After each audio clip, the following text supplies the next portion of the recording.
Welcome, everyone, to the Human Rights Foundation's AI education series. I think this is our third episode here, and I'm joined with Win. And Win, I hear you have some questions about using AI privately.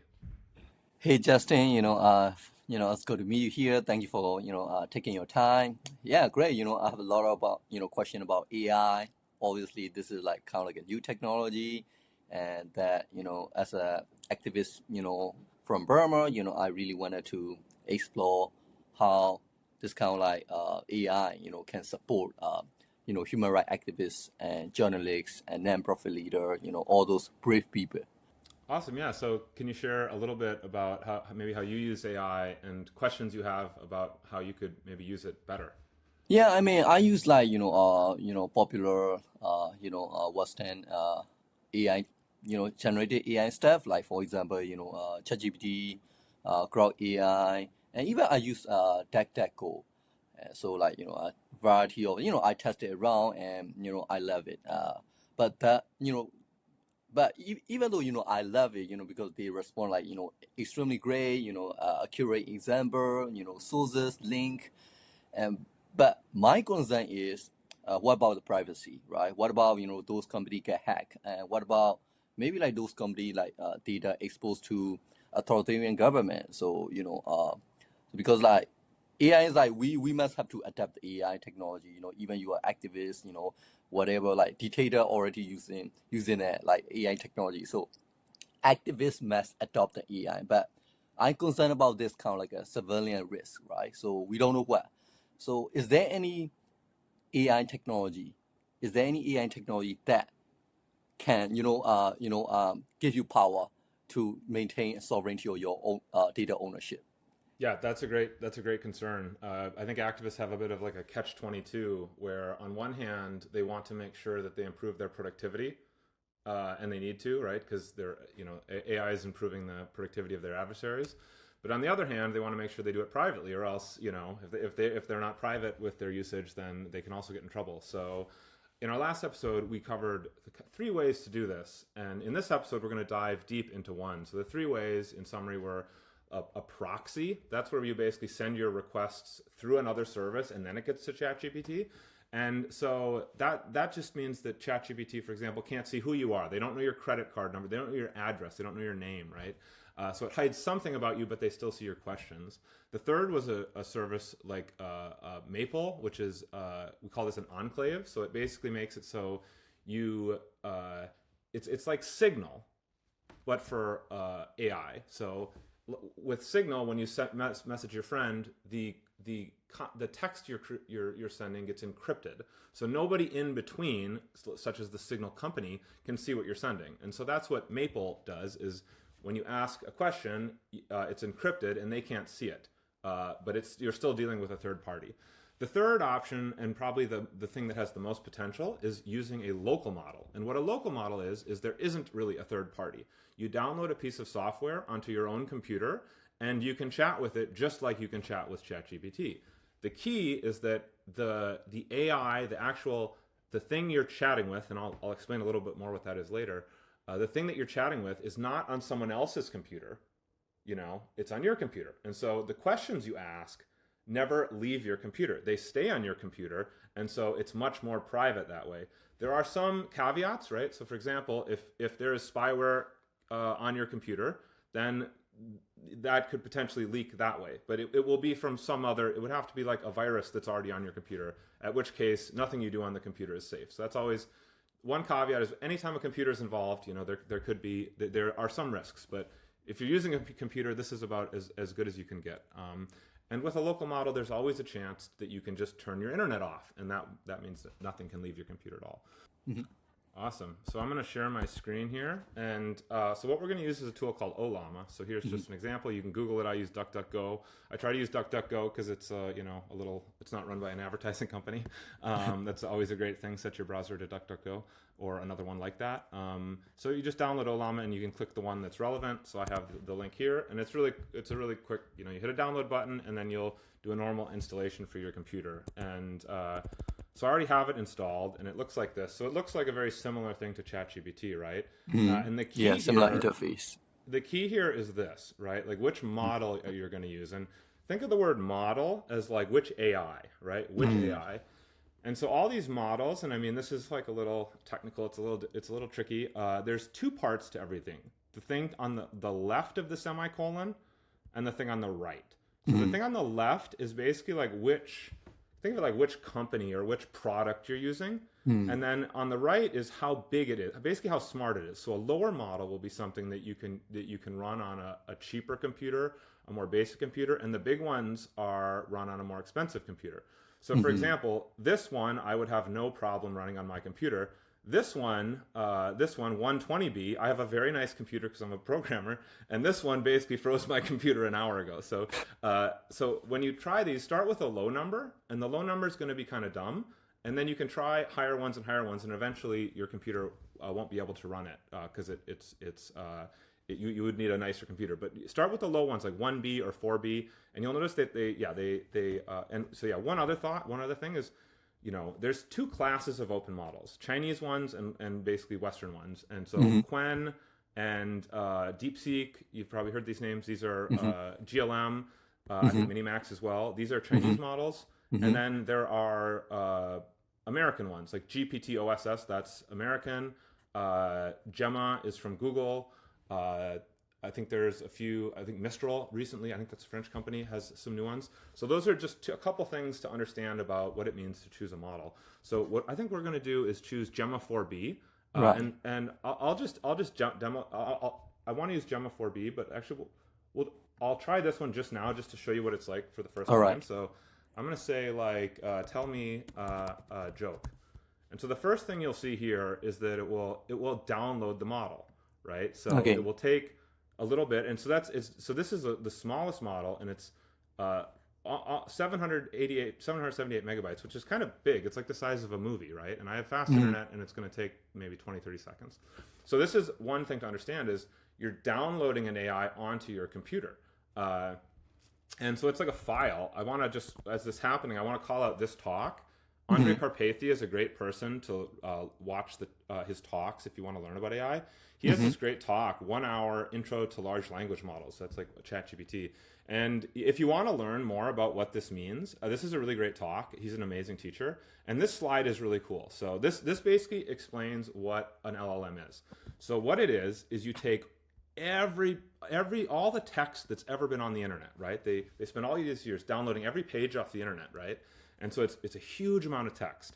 And then they feed it through a bunch of these special computers called GPUs for a long time, right? For days or months or years, and it costs millions and millions of dollars.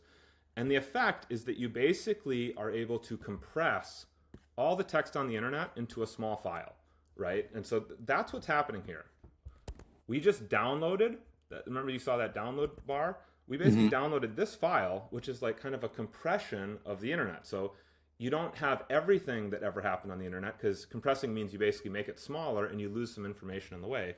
So what we did here is we went from probably 100 terabytes of data, because this is a couple years old now, we probably have 100 terabytes, and we got it down to 1 gigabyte, right, or 776 megabytes. So, made 1,000 times smaller, and that's what's happening, is you just download this file, and somehow magically you can chat with this file as if it was the whole internet itself. So I encourage you to watch this talk, but that's a way to think of it. You download a file on your computer that you can talk to that knows a lot about what's happened on the internet. That's what an LLM is. So yeah, quick question. One quick question. Like, so there's like a different kind of like model. Some models like larger size, some models smaller size. So is it like different in terms of size, or is it in terms of computational power? Like the larger size, like 120B, is it better than very basic one?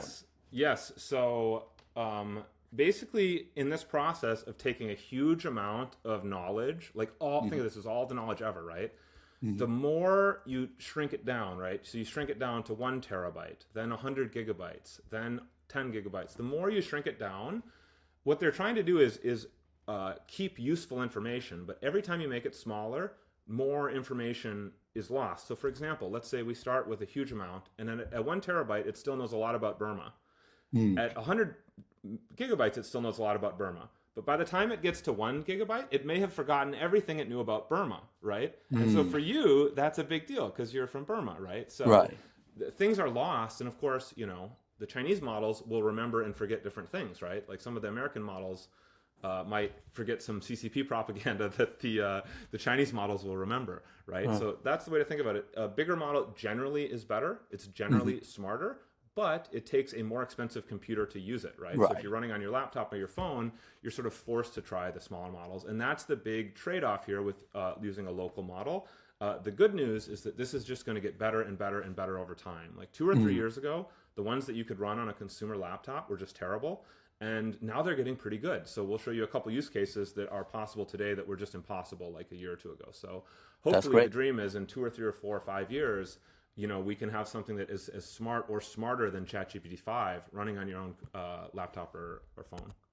Okay, so let's see what we got. So tell me a joke. Why did the Scarecrow win an award? Because he was outstanding in his field, right? So that's actually kind of a funny joke, and it's a very small model. I'm going to go up to a little bit bigger one, 4 billion. I think that's kind of the sweet spot. I think most computer are able to do, right? Okay. Yeah, and one thing you can do is you can look at like this is called Activity Monitor. So I think Windows has something similar. So let's just say I'll create a new chat, and I'm going to use this 4 billion talk. I'm going to say tell me a joke here as well, and just to show you, like usually you can see it like spiked up, right? Like you use more. If you used it, if I use one of the bigger models, you'd see it spike way up. So that's something you can do is if your computer gets really slow as you do this, just notice, you know, you can look at something like this and it's probably eating up all your computer's resources. So just want to mention that. Okay, so let's, instead of actually one more thing before we proceed. What you don't want to use is these ones that say -cloud.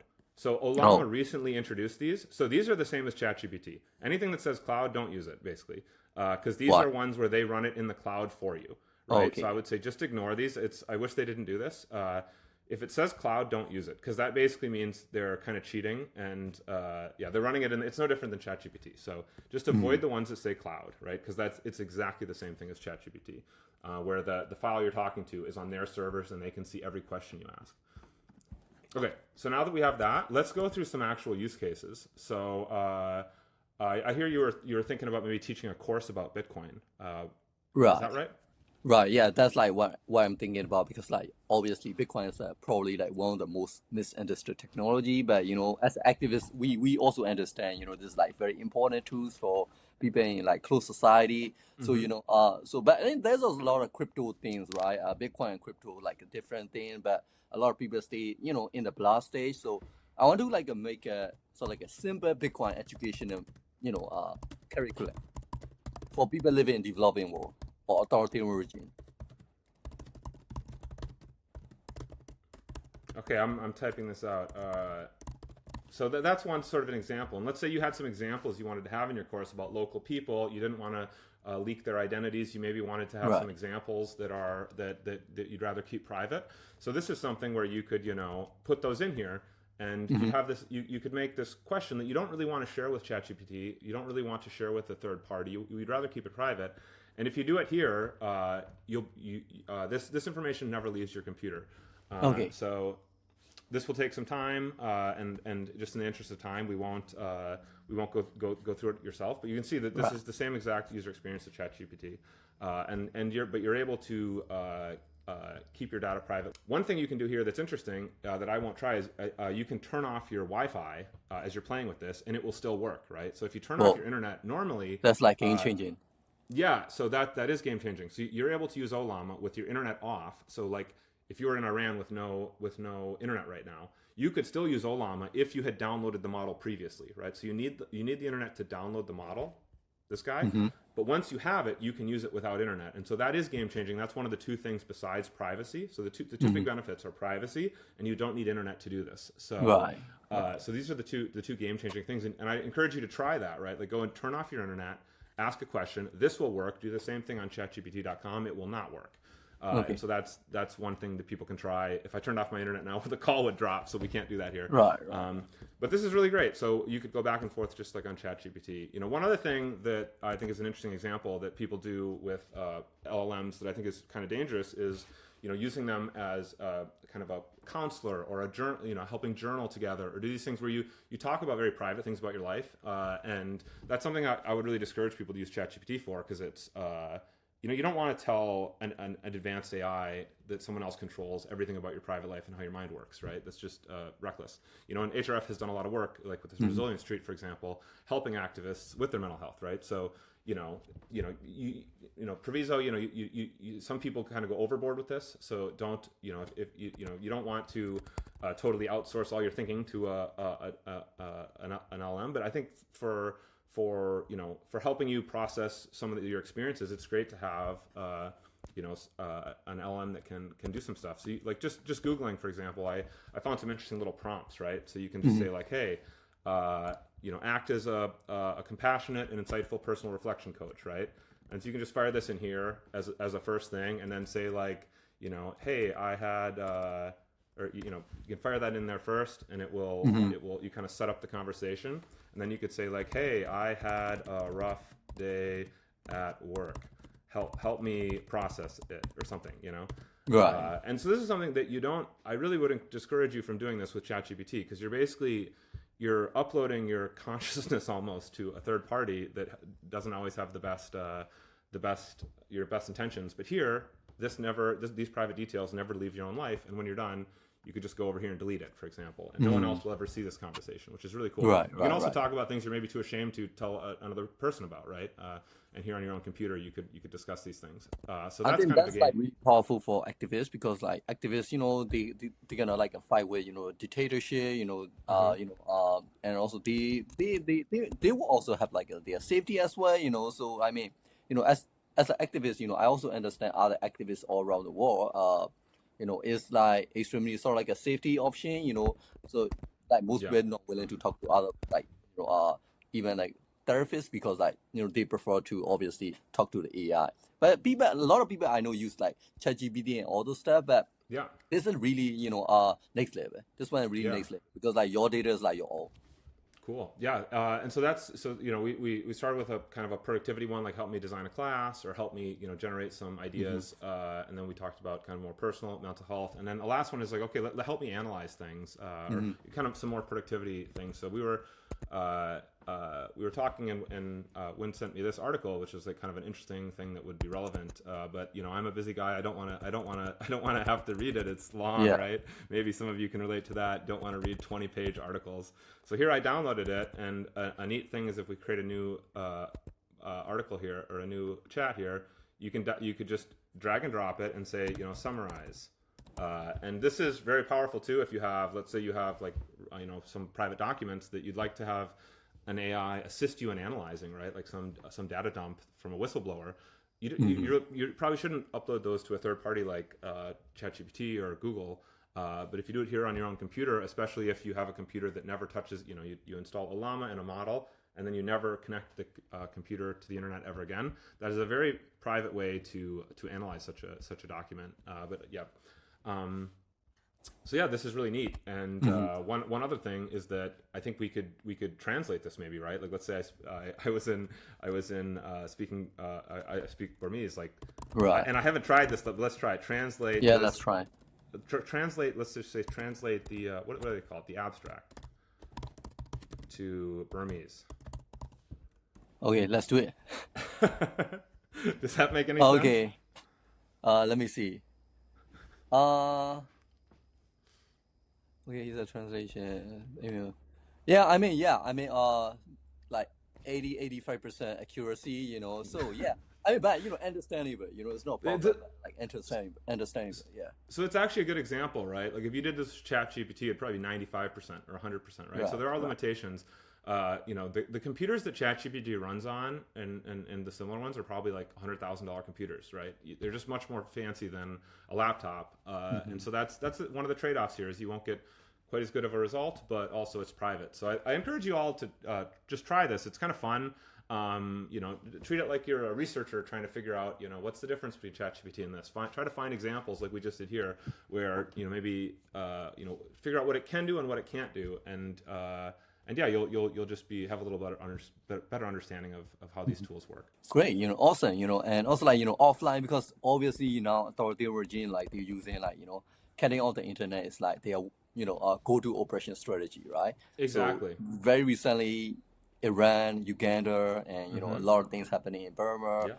So, oh my God, amazing. Like, I'm pretty And sure, like, most people who watch this video have never, like, it's gonna be a first time they heard that, mhm, oh, they can use like AI, yeah. offline without internet. And one really interesting thing is that let's say you have a community, let's say you have a city and only one person downloaded Ollama with a model. There's only one model in the entire city. What you could do if they have thumb drives or ways of transferring computers, right? That one Mhm. person could just start copying it, right? So that one Okay. person makes copies and gives it to me and Win. Then we each make 5 copies and give it to our friends, right? So as long as there's one, even if you don't have an internet access, as long as you have a way of copying it between people, that could spread very quickly. And this is going to become more and more of a powerful way of transmitting, or Hmm. getting knowledge into places where the regime tries to shut it off. Right. Especially as these models get smarter and smarter and smarter. So it's a great thing for freedom, I think. Awesome. Incredible. Yeah. Awesome. Well, thanks for joining me, Win. Next, I'll please try this out in your own time, and maybe we can find out another fun topic next time. Well, thanks Yeah, everyone for joining. definitely. Thank you for having your time and have a good day, Jesse. All right, have a good one. Bye bye. Mhm.